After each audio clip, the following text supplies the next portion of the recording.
ಕುರುಕ್ಷೇತ್ರದ ಯುದ್ಧಭೂಮಿ ರಕ್ತಚಂದ್ರನ ಬೆಳಕಿನಲ್ಲಿ ಮರಣ ಹೊಂದಿದ ಯೋಧರ ಶವಗಳು ಭೂಮಿಯನ್ನು ಆವರಿಸಿತ್ತು. ಯುದ್ಧ ಹಲವಾರು ದಿನಗಳಿಂದ ನಡೆಯುತ್ತಿತ್ತು.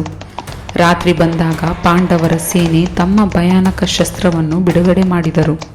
ಯುದ್ಧ ಭೂಮಿಯ ಭಯಂಕರ ಶಕ್ತಿಯಾದ ಭೀಮನ ಪುತ್ರ ಘಟೋತ್ಕಚ, ಅವನ ಎದುರಲ್ಲಿ ದಿವ್ಯ ಧನಸ್ಸು ಹಿಡಿದ ಶೌರ್ಯ ಯೋಧ ಕರ್ಣ ನಿಂತಿದ್ದನು.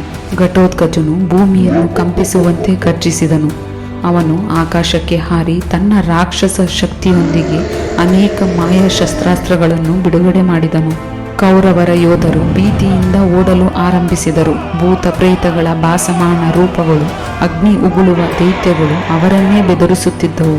ಆದರೆ ಕರ್ಣನು ಸಾಮಾನ್ಯ ಯೋಧನಲ್ಲ. ಶಾಂತ ಮನಸ್ಸಿನಿಂದ ಅವನು ತನ್ನ ಬಾಣವನ್ನು ಚೆಲುಮೆಯಂತೆ ಎಳೆದನು ಮತ್ತು ಅವನ ದಿವ್ಯ ಶಸ್ತ್ರಗಳು ಘಟೋತ್ಕಚನ ಮಾಯೆಯನ್ನು ನಾಶಪಡಿಸಲು ಆರಂಭಿಸಿದವು. ಯುದ್ಧ ಭೂಮಿಯಲ್ಲಿ ಪರಮಶಕ್ತಿ ಮತ್ತು ರಾಕ್ಷಸ ಮಾಯೆಯ ನಡುವೆ ಭಾರೀ ಹೋರಾಟ ನಡೆಯಿತು. ಕರ್ಣನ ಶಕ್ತಿಯನ್ನು ಅರಿತ ಘಟೋತ್ಕಚನು ತನ್ನ ಸಂಪೂರ್ಣ ರಾಕ್ಷಸ ಶಕ್ತಿಯನ್ನು ಬಿಡುಗಡೆ ಮಾಡಿದನು. ಅವನ ದೇಹದ ಅಳತೆ ದ್ವಿಗುಣವಾಗಿ ಬೆಳೆಯಿತು. ಅವನ ಕಿವಿಗಳಿಂದ ನೇರ ಬೆಂಕಿ ಹೊರಹೊಮ್ಮಿತು.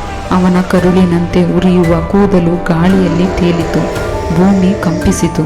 ಸಾಮಾನ್ಯ ಶಸ್ತ್ರಗಳು ಘಟೋತ್ಕಚನನ್ನು ಹಿಮ್ಮೆಟ್ಟಿಸಲು ಸಾಧ್ಯವಿಲ್ಲವೆಂದು ತಿಳಿದ ಕರ್ಣನು ತನ್ನ ಕೊನೆಯ ದಿವ್ಯ ಅಸ್ತ್ರವನ್ನು ನೆನಪಿಸಿಕೊಂಡನು. ಅದೇ ವಾಸವಿ ಶಕ್ತಿ. ಈ ಶಕ್ತಿಯನ್ನು ಇಂದ್ರನು ಅವನಿಗೆ ಕೊಟ್ಟಿದ್ದನು. ಆದರೆ ಅದನ್ನು ಅರ್ಜುನನ ವಿರುದ್ಧ ಬಳಸಬೇಕಾಗಿತ್ತು. ಆದರೆ ಘಟೋತ್ಕಚನ ಭೀಕರ ವಿಕೋಪವನ್ನು ಕಂಡು ದುಶ್ಯಾಸನ ಮತ್ತು ದುರ್ಯೋಧನ ಕರ್ಣನಿಗೆ ತಕ್ಷಣ ಅದನ್ನು ಬಳಸಲು ಒತ್ತಾಯಿಸಿದರು. ಘಟೋತ್ಕಚನು ತನ್ನ ಶಕ್ತಿಯ ಸಂಪೂರ್ಣ ಸ್ಥಾಯಿಗೆ ಬಂದನು. ಅವನು ಗಗನದಿಂದ ಭೂಮಿಗೆ ಬಿದ್ದು ಸಾವಿರಾರು ಯೋಧರನ್ನು ನಾಶಪಡಿಸಲು ನಿರ್ಧರಿಸಿದ್ದನು. ಅವನ ದೇಹ ಉರಿಯುವ ಗ್ರಹದಂತೆ ಬದಲಾಗಿತ್ತು. ಕರ್ಣನು ಶಸ್ತ್ರವನ್ನು ಹಾರಿಸಿದನು.